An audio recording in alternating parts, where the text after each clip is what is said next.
High guys, welcome to back my channel Mithubala Biswas vlogs. তারপর বলো কেমন আছো তোমরা? নিশ্চয়ই খুব খুব ভালো আছে আর ভালো থাকবে, সঙ্গে আমিও ভালো আছি। আর এখন কটা বাজে? এখন বাজে 10টা। আর আমি একটু চিকেন আনতে যাব। আজকে হলো রবিবার, একটু চিকেন তো বানতা হে। তো যাই হোক, আমি এখন দোকানে যাচ্ছি আর চিকেন আনতে যাব। আর স্পেশালি আজকে কিন্তু বাড়িতে আমার প্রিয় মানুষেরা আসছে। আগে থেকে বলবো না, সঙ্গে থাকো, অবশ্যই দেখতে পাবে। তো আমি এখন দোকানে যাচ্ছি আর ফোনটা নেবো না, কারণ কি আদির কয়েকটা বন্ধু, 3টে বন্ধু আসবে। আর আমাদের ঘরে আজকে থেকে প্রজেক্ট শুরু হচ্ছে, ওদের ক্লাস প্রজেক্ট আমাদের ঘরেই করবে, যার জন্য ফোনটা ওর সঙ্গে কন্ট্যাক্ট করার জন্য ফোনটা আমি রেখে যাচ্ছি। তোমরা থাকো, আমি দোকান থেকে এসে আবার কি রান্না করছি, কি করছি, ওরা কি করছে, সমস্ত কিছু আমি তোমাদেরকে শেয়ার করবো। তো সঙ্গে থাকো তোমরাও। আমি এখন দোকানে যাচ্ছি। এই যে আমি চিকেনটা নিয়ে চলে এসেছি, এখন এটাকে ধোবো আর জাস্ট কড়াইতে দেবো, হয়ে যাবে গরমা গরম চিকেন। তো সঙ্গে তোমরাও থাকো, আমি এখন এটাকে নিয়ে রান্নাবান্না করব। ভীষণ ব্যস্ত আজকে, অবশ্য রোজই থাকে, এটা নতুন কিছু নয় আমার জন্য। তো সঙ্গে তোমরাও থাকো। তো তারপরে আমি বাজার থেকে চিকেন এনে নিয়েছি 1 কিলো। এটাকে আমি এক্ষুনি রান্না করব। আর ফোনটা রেখে গেছিলাম আদির কাছে, ওর বন্ধুরা আসবে আমাদের ঘরে আজকে প্রজেক্টের জন্য, যার জন্য ওর কাছে ফোনটা রেখে গেছিলাম। আর তাড়াতাড়ি রান্না করছি। এর মধ্যে দিদিও কিন্তু ঢুকে গেছে ঘরে। দিদি পৌঁছে গেছে, এই যে হলো ব্যাগ। আর একা একা এলো কিন্তু দুর্গাপুর থেকে।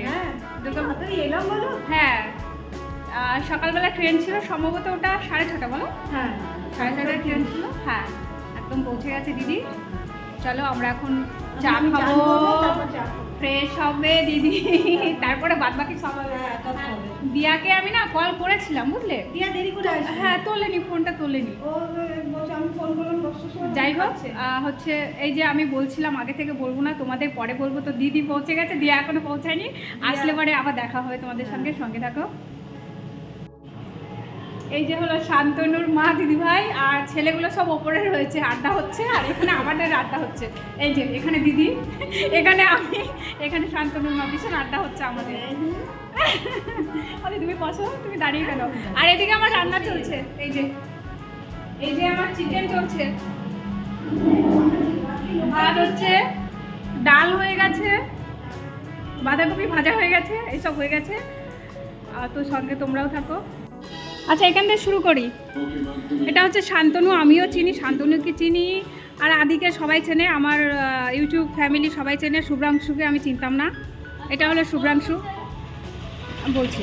আর এটা হচ্ছে ঋষভ, ঋষভকেও আমি চিনি, ও আমাকে ভালো চেনে। ঋষভ আমার ডেইলি অডিয়েন্স, তাই তো।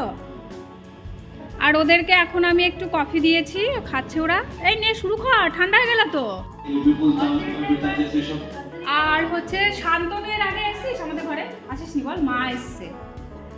আর শান্তনু আসেনি, মা এসছে। আর ঋষভও প্রথম, শুভ্রাংশু প্রথম। আর ওরা হচ্ছে কদিন ধরে প্রজেক্ট করবে, কিছুটা করেছে, আমি এখনো দেখাইনি। আর তোমাদেরকে পরে দেখাচ্ছি কতটা কি করেছে।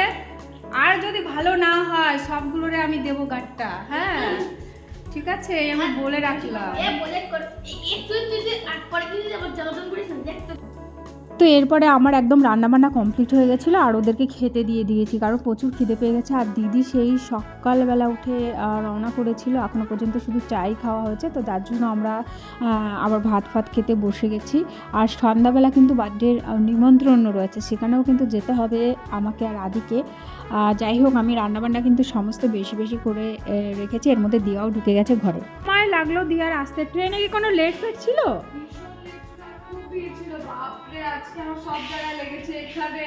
আহারে আহারে আহারে আহারে, বনগা লোকাল ভিড় হবে না? মারাত্মক বনগা লোকাল ভিড় না হলে ইতিহাসই বদলে গিয়ে অন্য কোনো সাবজেক্ট হয়ে যাবে। আমি তো দুপুরে ট্রেন গেলাম যে কিছু হয়তো ফাঁকা হবে, কখনো ফাঁকা থাকে না। এটা ইতিহাসের রেকর্ড যে বনগা টু শিয়ালদা আজীবনের ভিড়, এটা আমরা বহন করে আসছি। বরং যেদিন ভিড় থাকবে না সেই দিন একটা মাথা ঘুরে যাবে যে আজকে ভিড় নেই, আজকে তাহলে হলোটা কি, এরকমই অবস্থা। তোমরা যদি কেউ চেপে থাকো বা যারা চাপবে তারা বুঝতে পারবে কেমন ভিড়টা হয়। তো সঙ্গে থাকো তোমরাও। দিয়া এইমাত্র ঢুকলো, অনেকটা কষ্ট করেই এসছে, জানি না স্নান করেছে কিনা। দিয়া স্নান করেছিস? ওকে, ও স্নান করে নিয়েছে, এখন আমি ওকে খেতে দেবো। তো এরপর দিয়াকে খাবার দাবার দিয়ে আদি আর আমি রেডি হয়ে 6:30টার সময় বেরিয়ে পড়ছি নিশাদের বাড়িতে, ইভানকার বার্থডে।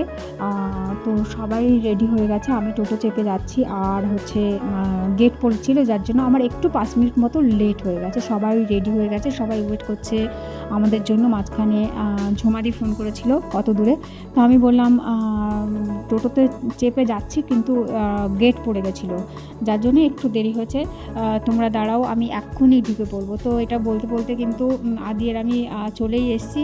আর মাঠে দাঁড়িয়ে আছে সবাই, যে আমাদের একটারও মাথায় টুপি নেই। দুনিয়ার শীত আমার এসে জুটেছে, দেখো একটার মাথায় নেই। আর এক সুন্দরী, মানে আর একজনে তো শীতই নেই, শীতই নেই। দুনিয়ার শীত কি আমায় দিয়ে দিয়েছে রাখি, হ্যাঁ আমাকে দিয়ে দিয়েছে। চলো আমি বহন করে নিয়ে চলি। আমরা সবাই ভীষণ মজা করতে করতে, আড্ডা করতে করতে পৌঁছে গেছি ইভানকার বার্থডে নিশাদের ঘরে। আর সবাই কিন্তু একদম সেজে গুজে রেডি হয়ে রয়েছে, প্রচুর মাইক বাজছে, খুব আনন্দ মজা এগুলো হচ্ছে। তো জুতোটা খুলে রেখে দিলাম আর ঢুকে পড়লাম। তো বাচ্চাগুলোকে জুতো পরেই যাচ্ছে ওরা, আমরা যেহেতু ওর বেডরুমে ঢুকবো তাই জুতোটা খুলেই ঢুকছি। তো প্রথমে আগে ইভাঙ্কার সঙ্গে দেখা করব, ওকে বার্থডে উইশ করব, তারপরে আমরা ওপরে যাব। তো ওর সঙ্গে দেখা করার জন্য ওদের বেডরুমে ঢুকছি, চলেও এসেছি আমরা সবাই মিলে। কি বলছে?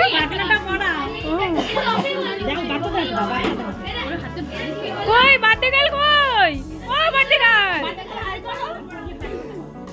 Happy birthday, happy birthday, happy birthday.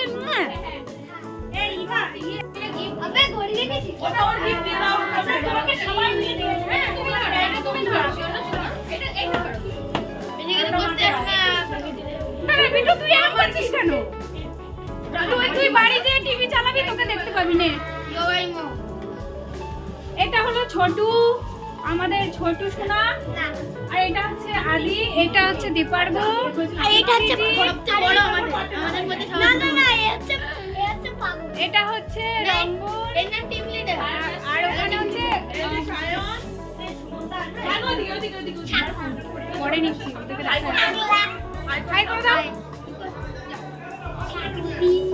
এই যে এই উল্টো পাল্টা কথা বলিস কেন রে? কথাকে একটু কাছ থেকে নিয়ে নি, হ্যালো করে দাও, শোনা মেয়ে। চলো, তারপরে আমরা ওপরে যাচ্ছি যেখানে সাজানো গোছানো হয়েছে। এই যে অনেক বেলুন দিয়ে, অনেক জিনিস দিয়ে এখানে সাজানো হয়েছে, সুন্দর করে টেবিল পাতিয়ে দেওয়া হয়েছে। এখানে কিন্তু ওর কেকটা কাটা হবে। আর এই যে নিশা আজকে ভীষণ ব্যস্ত, স্বাভাবিক, ব্যস্ত থাকাটাই স্বাভাবিক। আর আমাদের এই ছেলে পেলেরা সব এখানে দাঁড়িয়ে ওরা মজা করছে। যাই হোক, আমরা কিন্তু এখানে বসে গেছি, চেয়ার পেতে পেতে সবাই বসে পড়েছি। আর আমি বেরোলাম যতটা শীত ভেবে, একদমই শীত নেই, যার জন্য সোয়েটারটা কিন্তু খুলে নেশার কাছে দিয়েছি, ও রেখে দিয়েছে। আর সবাইকে একটু আমি ছবি নেওয়ার চেষ্টা করছি, সবার ছবি তুলছি। আর গান কিন্তু সুন্দরভাবে বাজছে, আর সেটা আমি দিতে পারলাম না, তার জন্য দুঃখিত। আর এখানে সবাইকে আবার বলছি এদিকে তাকাও ঠিকঠাক করে, সবাই এসছো কিনা। তো আমাদের ফ্রেমটা সুন্দরভাবে তৈরি হয়ে গেল, আমরা সবাই একসঙ্গে এক ফ্রেমে, খুবই ভালো লাগছে। যাই হোক, এখানে আয়োজন শুরু হয়ে গেছে, ইভার বার্থডে কেকটা সাজানো হয়ে গেছে। আর এখানে কিন্তু এই যে ক্যান্ডেল জ্বালিয়ে সুন্দর করে ওর বার্থডে সেলিব্রেশন করা হচ্ছে। আর কিন্তু সবাই হ্যাপি বার্থডে সং শুরু করে দিয়েছে। যাই হোক, আর তারপরে হচ্ছে চলে এসেছি খেতে, কারণ কি রাত ভালোই হচ্ছে, সবাই আবার ফিরবো, যার জন্য একদম প্রথম টেবিলে আমরাই বসে গেছি, একদম বাচ্চা কাচ্চাগুলো নিয়ে আমাদের সববার হয়ে গেছে এখানটা। তো বসে গেলাম, আমরা এক টেবিলে বসে গেছি, বাচ্চারা এই যে এক টেবিলে বসে আছে, আর ঝুমাদি একটু পেছনে হয়ে গেছে। আর মোটামুটি 6 জন করে একটা টেবিলে হয়ে গেছে। কখনো কখনো জায়গা রয়েছে 7 জনও হয়ে যাচ্ছে। যাই হোক, তো এটা হলো আবার খাওয়ার পরে, হ্যাঁ এটা খাওয়ার পরে আইসক্রিম খাওয়া হচ্ছিল, সেটা আবার একটু দেখিয়ে দিলাম। শীতের সময় কিন্তু আইসক্রিম খেতে খুবই ভালো লাগছে। তারপরে বাচ্চাগুলো দিয়ে আবার এক জায়গা হয়ে সবাইকে আবার ছবি নিচ্ছি। খাওয়ার পরেও এরা ভীষণ উদ্যম, মানে সত্যি ভীষণ এনজয় হয়েছে, খুব আনন্দ করেছি আমরা। বাড়ি আসতেই ইচ্ছা হচ্ছিল না, কিন্তু আসতে তো হবে, রাত ক্রমশ বেড়ে যাচ্ছিলো। তার আগে ব্লগটা এই পর্যন্ত।